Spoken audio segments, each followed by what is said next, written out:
This video is all about index funds for beginners. So today we're going to cover what is an index fund, the pros and cons of index funds versus individual stocks, and how you can start investing into index funds. In my 20 odd years of investing, index funds has been my favourite way to invest by a mile. So I'll be trying my very best to impress upon you the benefits of investing into a low cost index fund. What is an index? An index is simply a grouping of stocks, bonds, or other securities. So for example, the S&P 500 is an index of the 500 largest publicly traded companies in the United States. But how does an index fund actually work? The index fund will buy shares of stock in all of the companies in a particular index. This could be the S&P 500, for example. So if your fund only bought shares of companies within the S&P 500, that fund would mirror the performance of the S&P 500.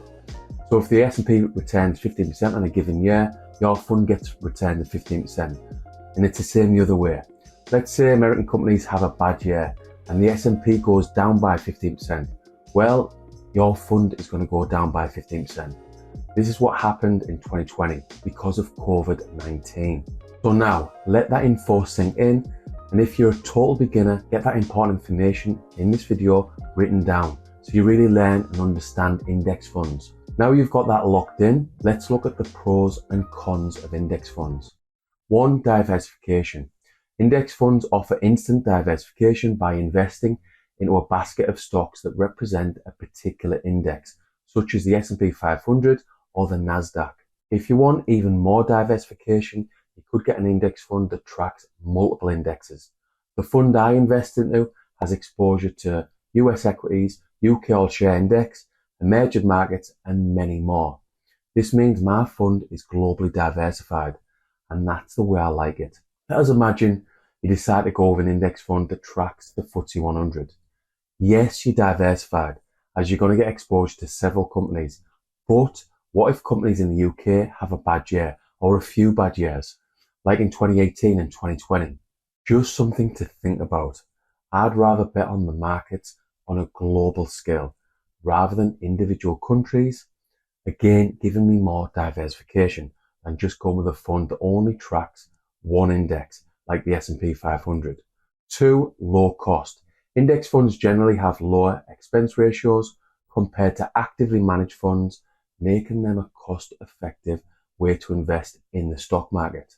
The excellent book, The Little Book of Common Sense Investing by John C. Bogle, is what helped me to understand the importance of keeping costs low. When you understand compound interest, you will understand that even 0.5% of additional fees can have a huge impact on your fund. Let's say you invest £1,000 per month for 20 years and you get 10% interest on average each year after fees. You would end up with just over £759,000. But let's say you go with a fund that has higher fees. In this example, you again invest £1,000 per month every month for 20 years. You get 9.5% interest on average each year after fees. You would end up with just over £711,000. That extra 0.5% in fees has cost you £48,000. Long story short, fees really are important. By the way, compound interest is basically interest on top of interest. If you invest for long periods, compound interest will help you to build serious wealth. 3. Passive investing. Index funds follows a passive investment strategy, which means you don't have to actively manage your investments, making it a hands-off approach to growing your wealth. And this set and forget approach is why it's been my favorite way to invest over the last 20 years. I've been calm and neutral with my index funds, as you should be as an investor. The same can't be said with my crypto investing in 2017 and 2021, but that's another story. 4. Stable returns. Over the long term, index funds have historically provided competitive returns compared to actively managed funds due to their low costs and broad market exposure. Just look at the S&P returns over the last 100 years. On average, you would have achieved 10.64% returns, which is very good when you compare it to other options like savings accounts. Now, let's take a look at the cons of investing in index funds. The cons of investing in index funds. 1. Limited upside potential. While index funds provide stable returns, they may not generate the same level of performance as actively managed funds or individual stocks. I've lost money in stocks back in 2011, and over the last year I've had some really good returns with individual stocks, but I wouldn't go with this option if I was a beginner. Individual stocks can be very stressful, but again, index funds do have limited upside. I do really like index funds, but I just wanted to show you the good and the bad, so you have the full picture. 2. No flexibility. Since index funds mirror the performance of a specific index, you have limited control over what stocks are included in the fund. I have a very strong conviction with some stocks that I've been buying over the last 12 months. If I stuck to my index funds only, I wouldn't have had this flexibility. The way you invest is based on your risk tolerance and your investment goals. I repeat this time and time again because it's important.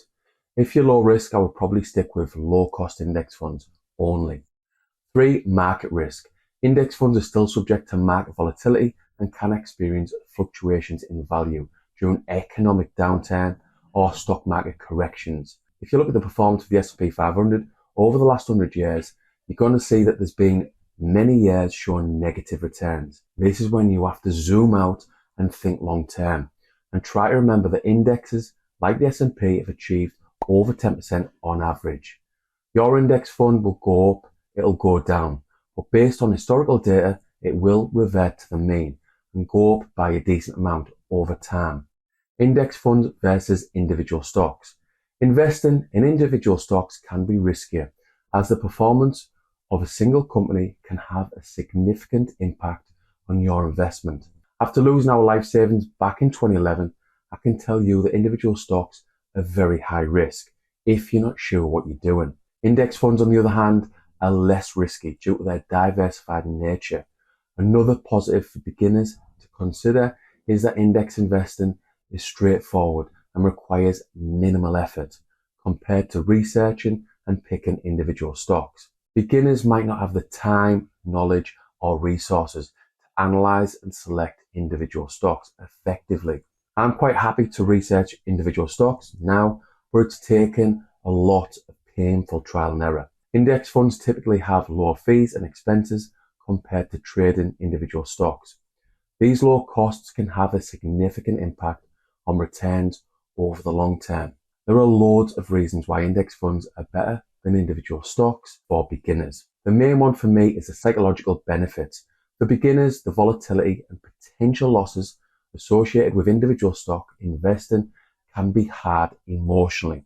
Sorry, not can be, 100% are hard emotionally. Index funds provide a more stable investment experience since they track the broader market. The big advantage of single stocks over index funds is there is potential for much higher returns. Imagine buying Amazon stocks in the late 90s. You would probably be a multi-millionaire. All I would say is approach the stock market with safety in mind, especially when you first start, and make sure you fully research whatever it is you invest into. How you can start investing into index funds. Before you buy your fund or fund, you need an account to put it in, and you want that account to be tax efficient. That protects you from the taxman. In the UK, this is typically a SIP, self-invested personal pension, or an ISA, individual savings account. Now, there are benefits to both.